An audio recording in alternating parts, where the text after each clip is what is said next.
aos Filipenses 3, a partir do versículo 4.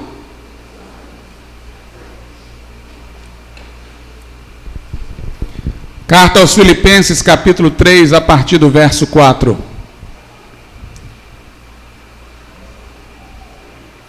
Ainda que também podia confiar na carne, se algum outro cuida que pode confiar na carne, ainda mais eu, circuncidado ao 8º dia, da linhagem de Israel, da tribo de Benjamim, hebreu de hebreus, segundo a lei fui fariseu, segundo o zelo perseguidor da igreja, segundo a justiça que há na lei irrepreensível. Mas o que para mim era ganho, reputei-o perda por Cristo.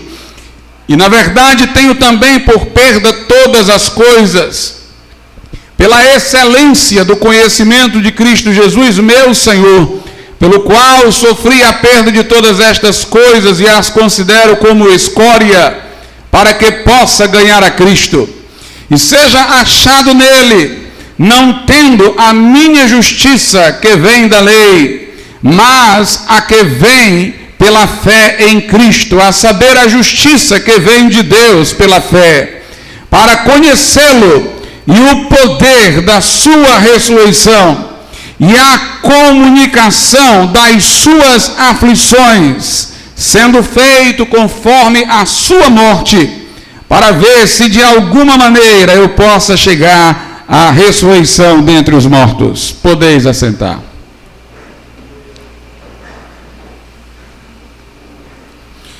Meus amados irmãos, aqui o apóstolo Paulo fala de seus privilégios, como ele diz, segundo a carne, segundo a aparência, segundo a sua situação no mundo, sua posição no mundo, privilégios que ele se dispôs a perder para seguir a Cristo, porque antes mesmo de ser perseguido e de esses privilégios já não serem mais levados em conta pelos outros no coração, Paulo, pela conversão, já os renunciou.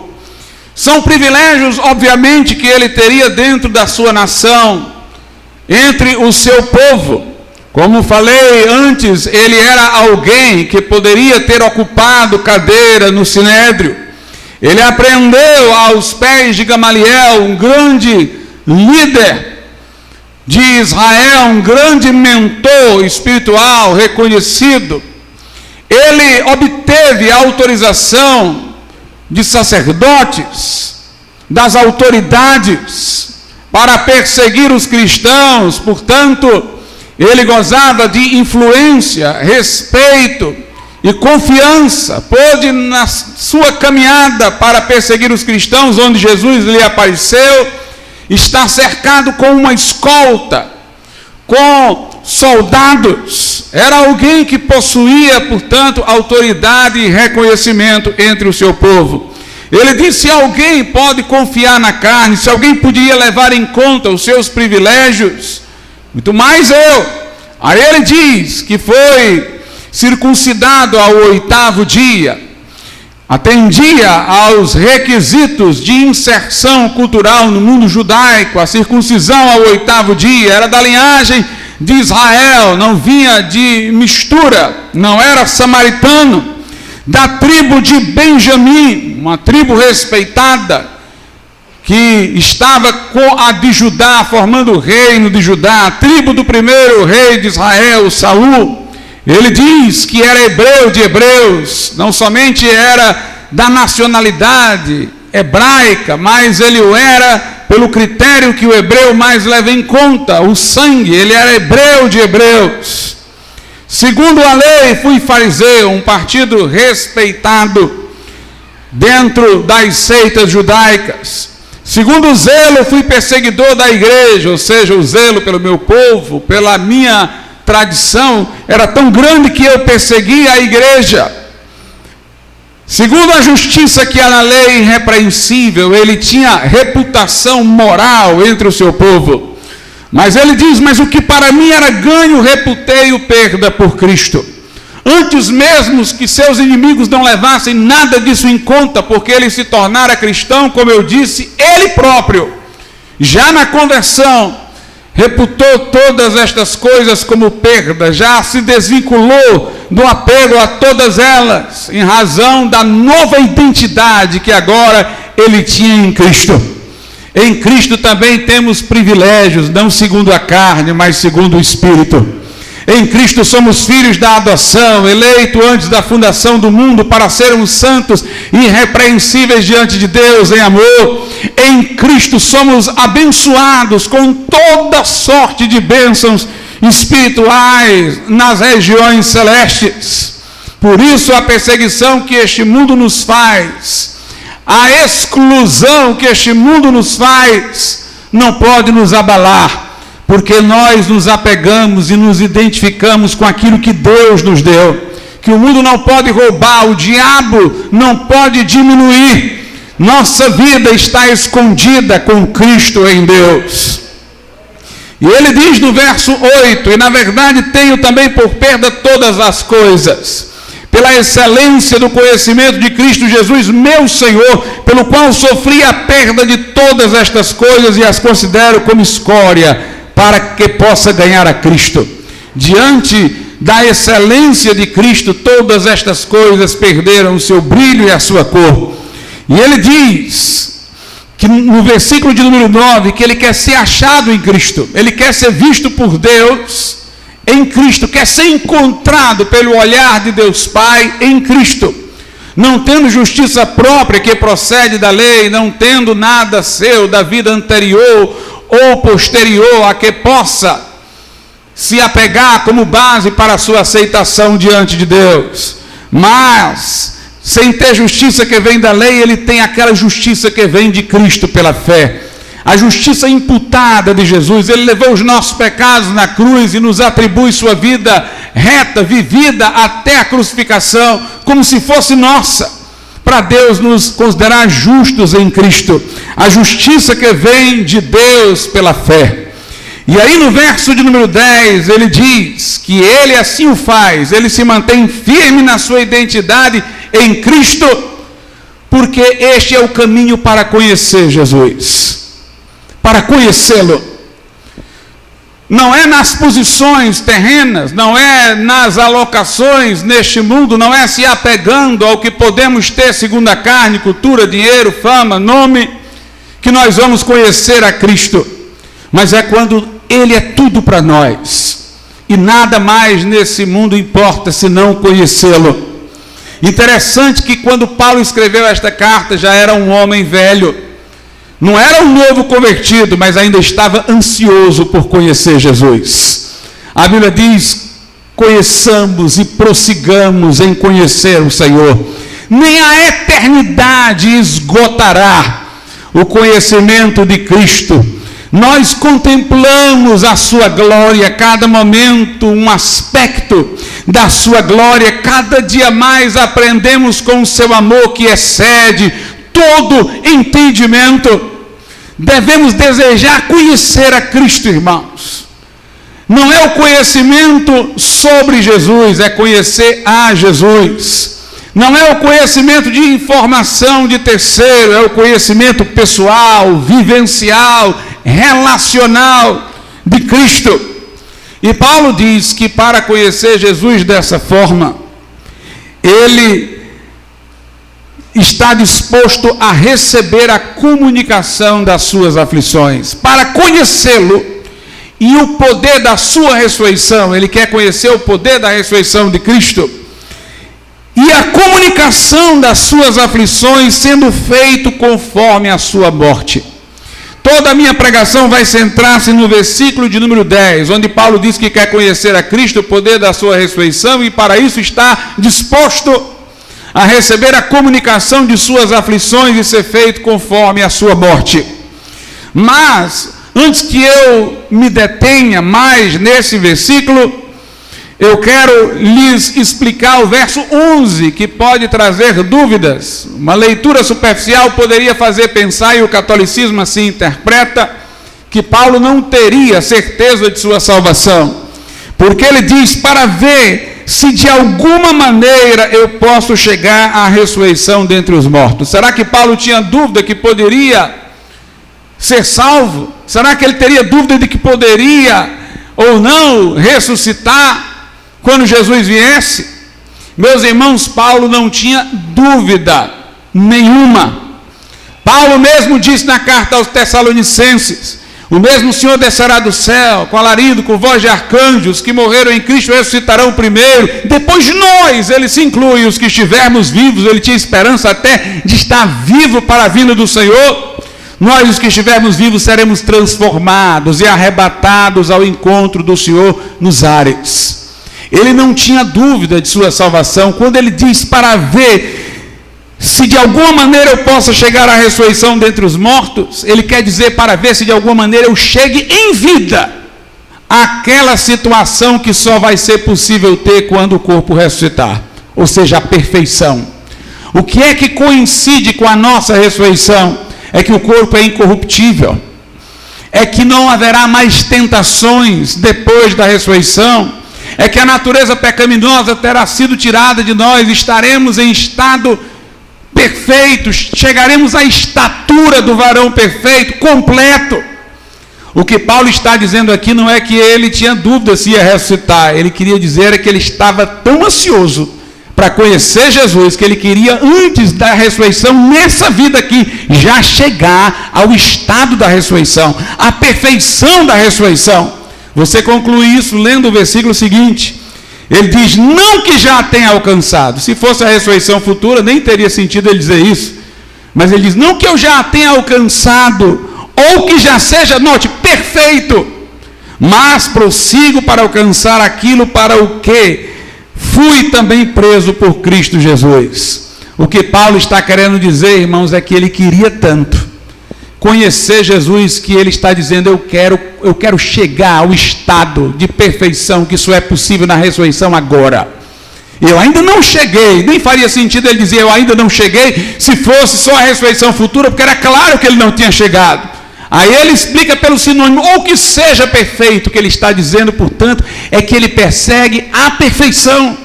Não que eu tenha alcançado o estado da ressurreição, a perfeição. Mas eu faço uma coisa, eu prossigo para alcançar, eu quero aqui em vida mesmo ser perfeito, como eu sei que eu vou estar na ressurreição. Mas vamos entender o versículo de número 10 dentro de um escopo maior. O coração do evangelho é a cruz.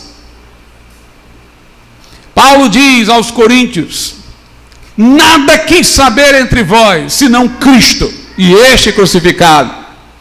O evangelho é chamado de a loucura da cruz, a palavra da cruz, a mensagem da cruz.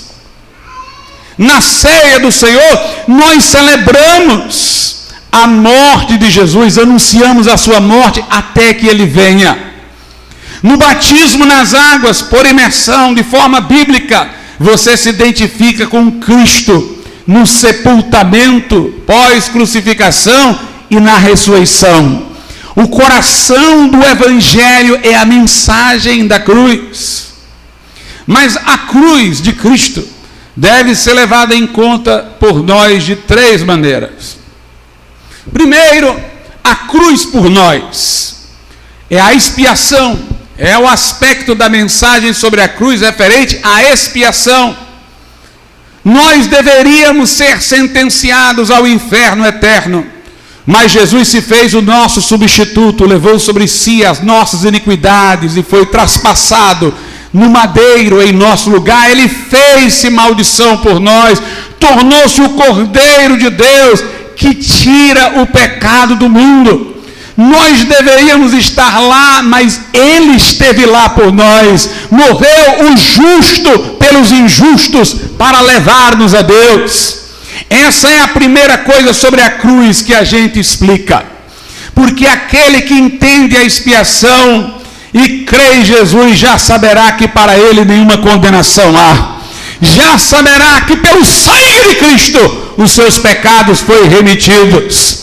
Esta parte da mensagem na cruz, a expiação, é a tônica das nossas pregações dominicais, das nossas mensagens evangelísticas, das nossas cruzadas. Jesus morreu em lugar dos pecadores. Ele esteve lá por nós, esteve lá nos substituindo.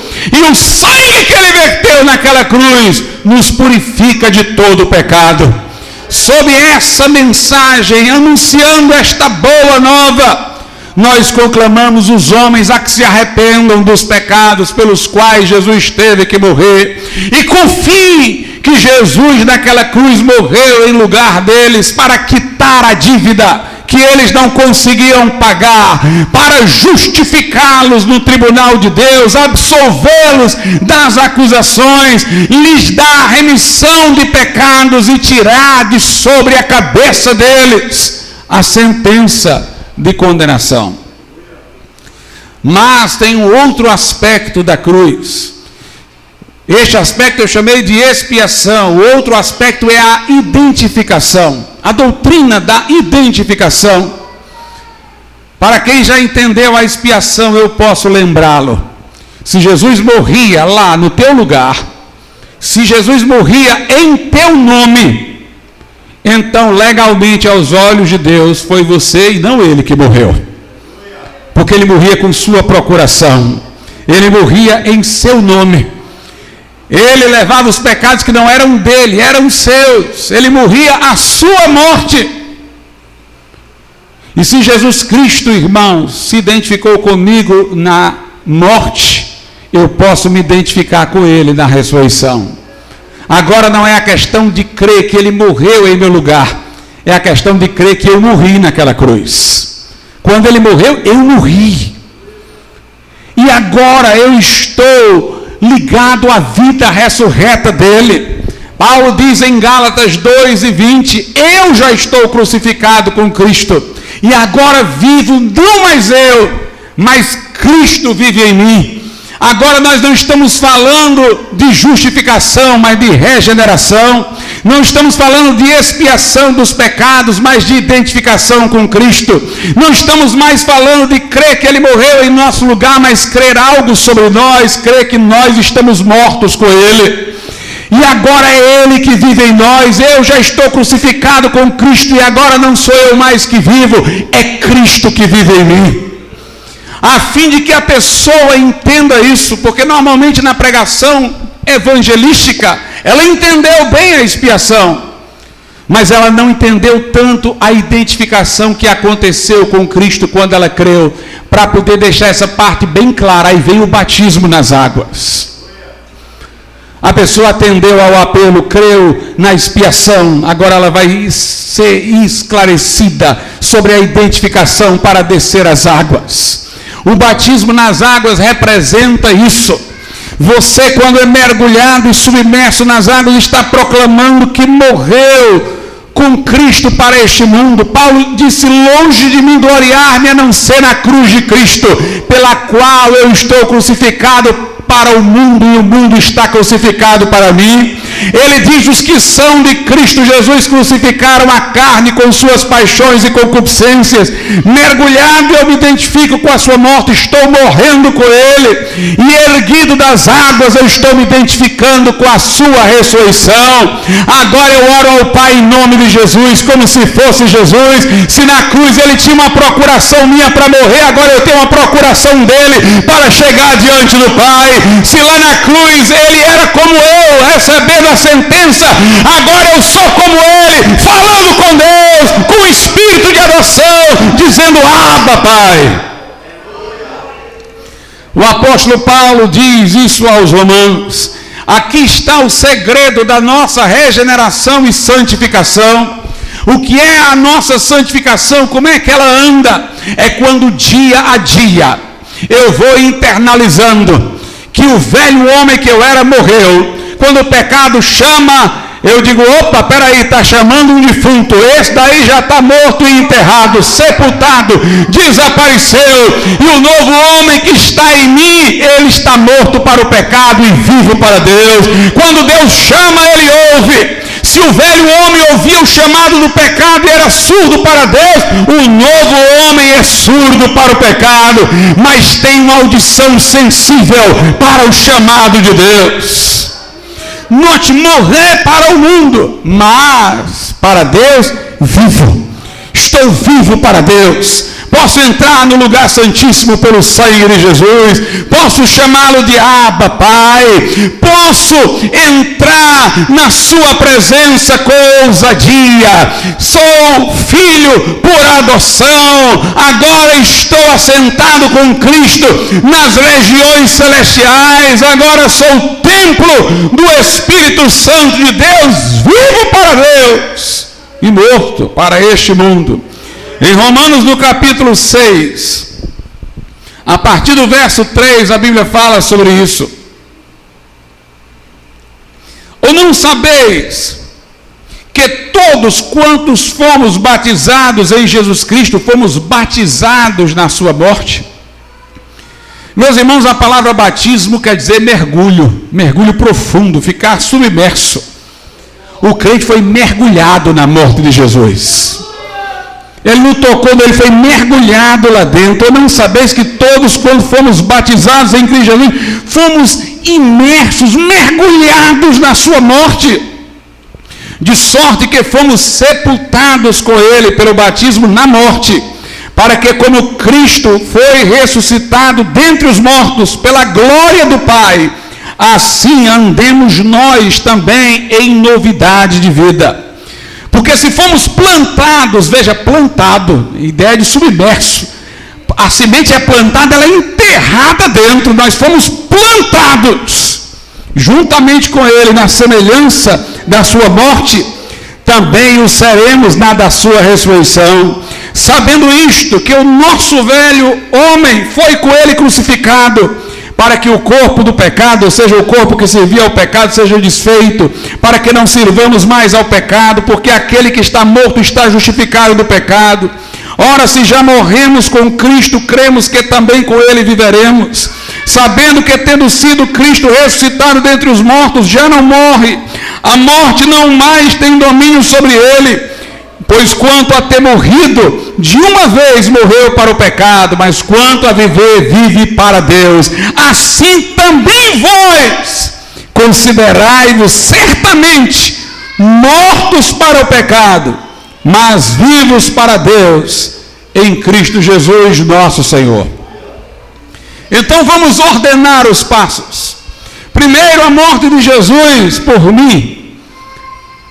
É a expiação, é quando eu recebo o perdão dos pecados e sou inocentado no tribunal de Deus porque alguém já pagou a minha dívida. Aí eu tenho perdão, aí eu tenho absolvição, mas aí eu vejo que eu me identifico com Jesus na sua morte e ressurreição, que o homem velho que eu era foi vencido na cruz e sepultado, e agora eu tenho novidade de vidas, vivo para Deus, não mais para o pecado ou para o mundo, uma vida nova, uma vida santa. Aí vem a terceira coisa, primeiro foi expiação, depois identificação, agora conformação. É interessante que a conformação é pelo lado de fora, quando eu vou me conformar, eu vou me conformar a algo que está fora, é o que vai dizer lá em Filipenses, conformar-me com a sua morte. Vou me conformar com a sua morte.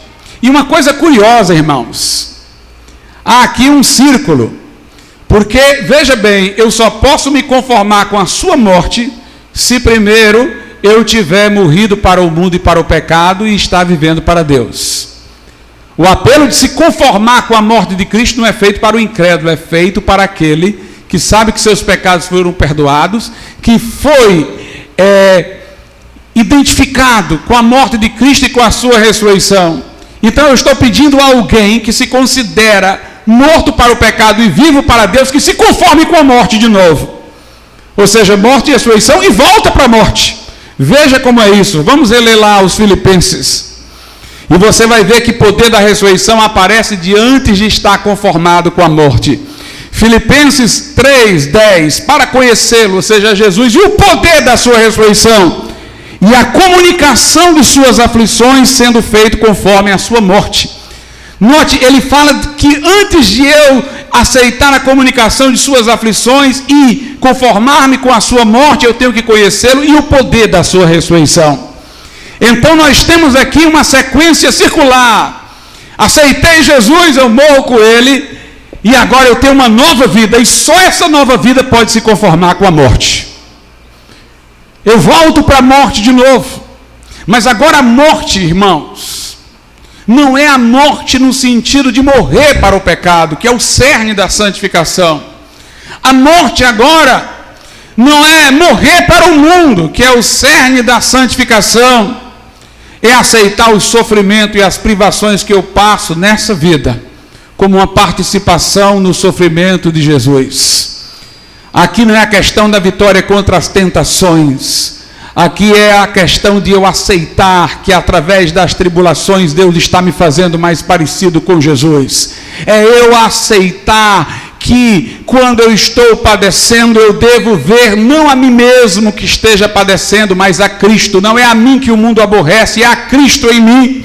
De maneira que eu não vou me ressentir pelos sofrimentos porque passo, mas eu vou ver como uma participação nos sofrimentos de Jesus. Eu vou receber os sofrimentos, as perseguições, as privações de forma sacramental, unindo-me a Ele. Na verdade, estão privando a Cristo em mim, estão perseguindo a Cristo em mim, e eu estou tendo a oportunidade de participar da comunicação das suas aflições, de conformar-me com a sua morte. Esse é o terceiro grau em direção à perfeição de uma vida cristã. Primeiro você foi perdoado, sabe que foi. Agora você está vencendo a tentação, o mundo lhe convida, o pecado lhe chama, você diz não. Estou morto para o pecado, morto para o mundo em Cristo. Deus lhe chama, você olha, estou vivo para Deus. E agora você está no terceiro estágio, o sofrimento vem, a perseguição vem, não é a tentação, é o sofrimento, é a perseguição. E você diz, mas a graça de Cristo me basta. É um privilégio participar das suas aflições. É um privilégio ser perseguido por amor a Cristo. Por isso que nós não devemos, irmãos, neste mundo, nos envolver nesses processos que eu mencionei aí para buscar proteção. Vamos orar para que não nos persigam, para que haja uma vida sossegada. Mas nós estamos aqui dispostos a nos conformarmos com a morte de Jesus, com a comunicação das suas aflições. Ninguém entendeu melhor isso do que os anabatistas. Os anabatistas eram perseguidos em território católico. E às vezes aparecia um príncipe protestante que queria apadrinhá-los e protegê-los, mas em troca de um voto de lealdade, mas eles não podiam dar aquele voto de lealdade.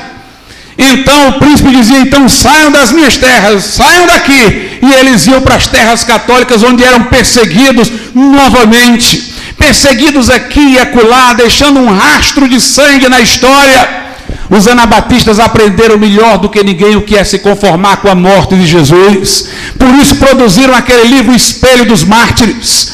E os anabatistas ensinam aos seus filhos aquele livro desde criança, para desde tenra idade eles saberem o que os irmãos padeceram. O livro mostra sofrimentos, irmãos, grotescos, de pessoas que foram torturadas, mortas, mas que morreram corajosamente por Jesus, até de pessoas perseguidas, que o perseguidor caiu dentro d'água e ia se afogar, o crente voltou, salvou o perseguidor para ser preso e morto, mas socorreu, conformando-se com a sua morte. Ser anabatista é estar preparado para isso dia e noite.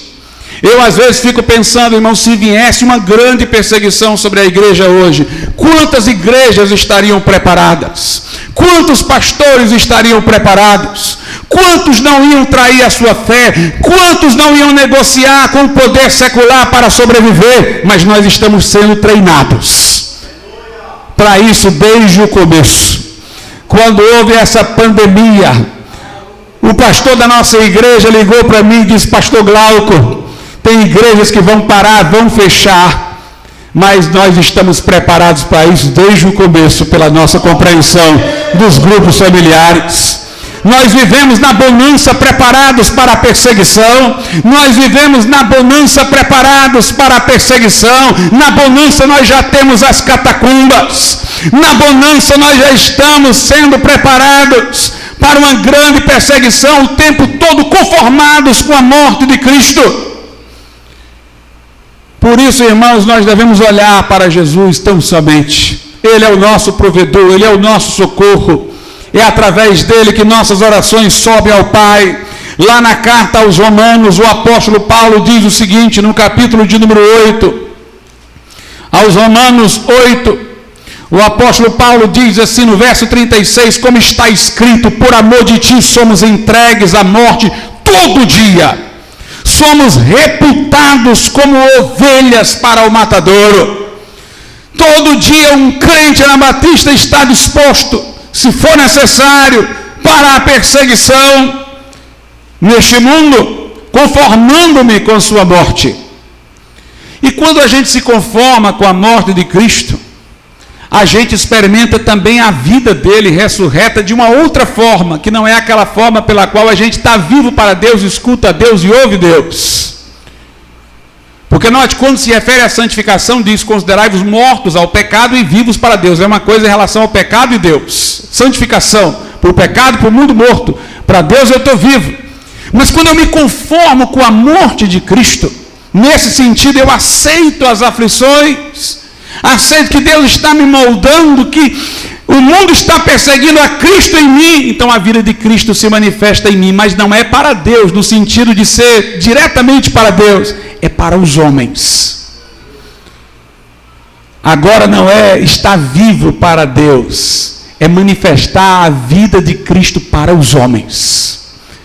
Meus irmãos, na hora que o crente é perseguido e se conforma com a morte de Jesus, ele experimenta a ressurreição de Cristo nele de uma outra forma. Ele se transfigura, como Estevão, que perseguido ali pelo sinédrio, seu rosto era como de um anjo.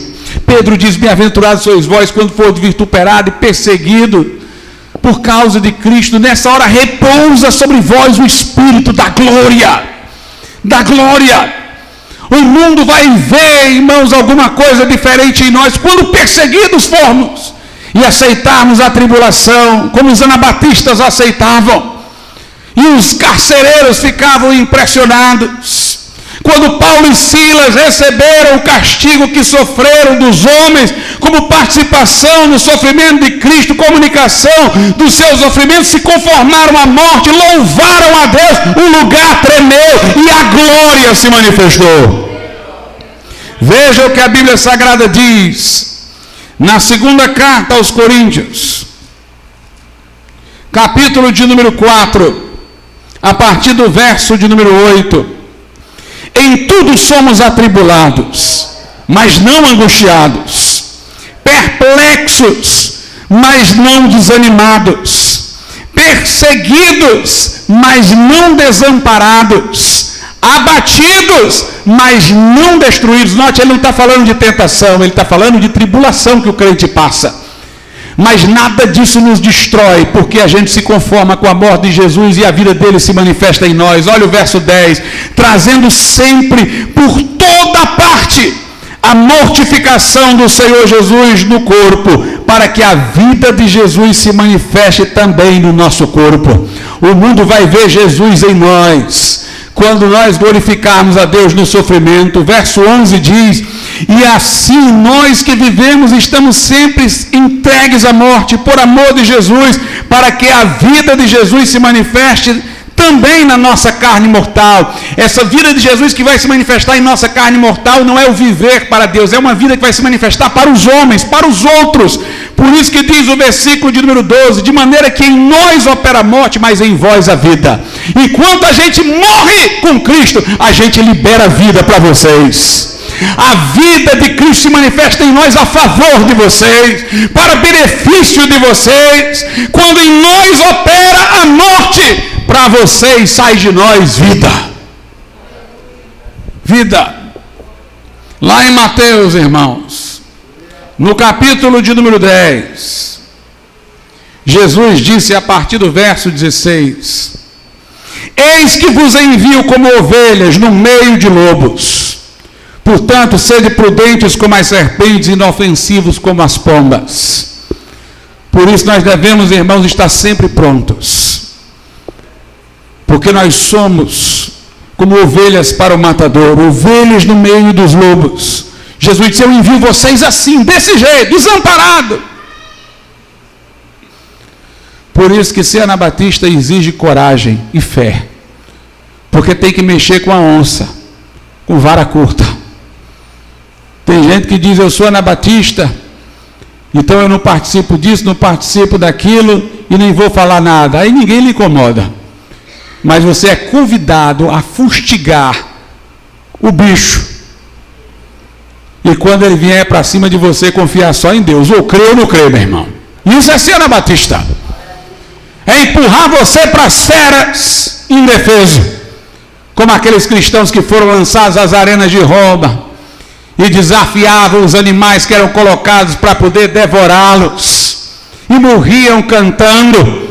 Deus não quer covarde, não. Deus quer que você chegue lá e fale firme contra tudo que está errado.